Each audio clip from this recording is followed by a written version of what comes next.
Hello everyone, back again with movie and tune recap. Today, I'm going to explain an Australian horror thriller film from 2023, titled You'll Never Find Me. Spoilers ahead, so watch out and take care. The movie begins with an elderly man, Patrick, sitting alone in his trailer at night, listening to the radio.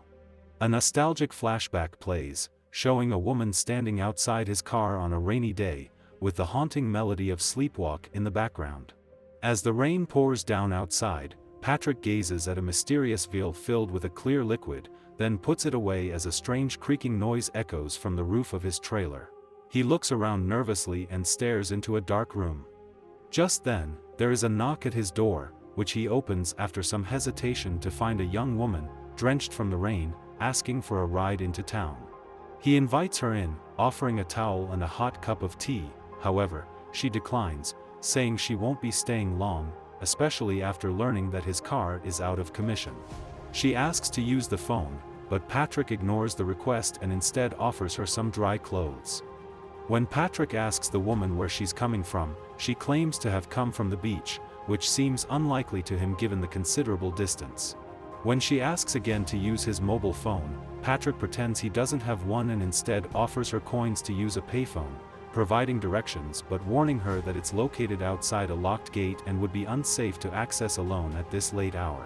As the storm intensifies and the rain becomes more torrential, the woman hesitantly agrees to stay and wait for her clothes to dry, seemingly having no other option. As they chat, the woman discovers a collection of women's belongings, including a locket containing hair, which raises her suspicions. When Patrick asks where she is staying, she gives contradictory answers, making Patrick increasingly wary. After noticing her shivering, Patrick offers her a shower to warm up, but as she washes, she sees dirt and blood swirling down the drain. Just then, a knock at the door jolts her back to reality, but it's Patrick who brought her a towel. He heats up a can of soup and offers her a jumper, claiming it belonged to his old girlfriend when she inquires about his marital status. He then pours the soup in a bowl and offers it to the woman, which she accepts but looks at it with curiosity. Patrick reveals he struggles with sleep due to his age and how his thoughts increasingly intrude on his life. As he cleans the pan he used to heat the soup, the residue begins to resemble blood. Patrick notices that the woman hasn't taken a sip of her soup, and she explains that it's still too hot to eat. The woman questions how she managed to enter if the gates were locked, which Patrick is also curious about. Suddenly, a knock at the door startles them, but when Patrick opens it, no one is there. He closes the door and the woman notices as he locks it.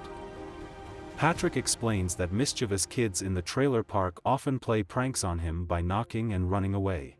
The woman, finding Patrick's behavior increasingly odd, discreetly pours the soup he offered her into one of his boots. However, Patrick later discovers this and the woman apologizes for her action.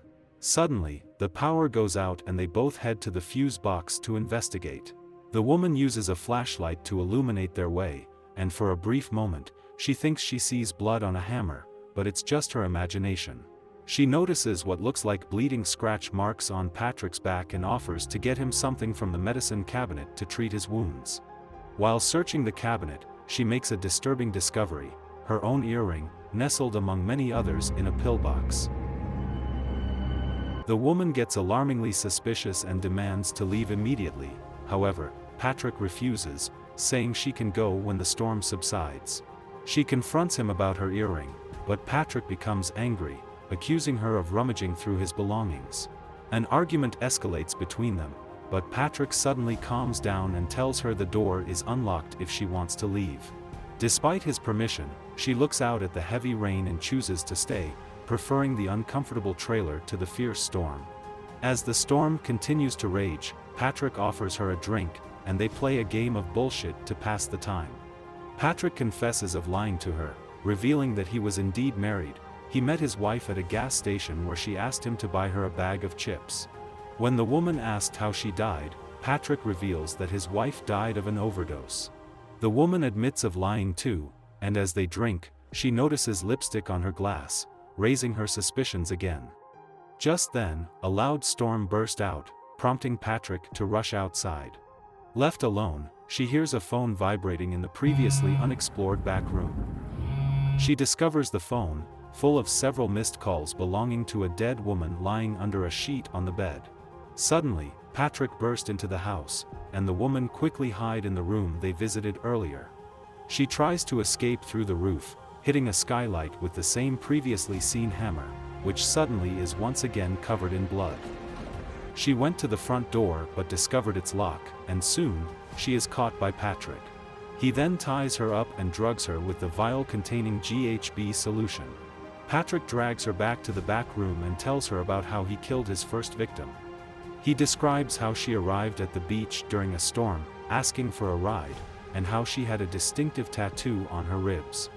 The woman manages to free herself and makes a dash for the front door, but her body weakens due to the effects of the GHB solution. As she passes out, Patrick realizes with shock that she has the same tattoo, the same one he has been talking about.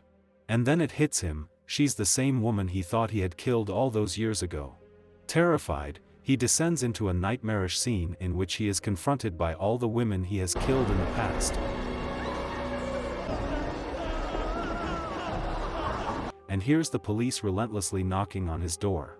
As he hides, the police officer uses his flashlight to peer inside the trailer, where he sees a gruesome pile of dead bodies.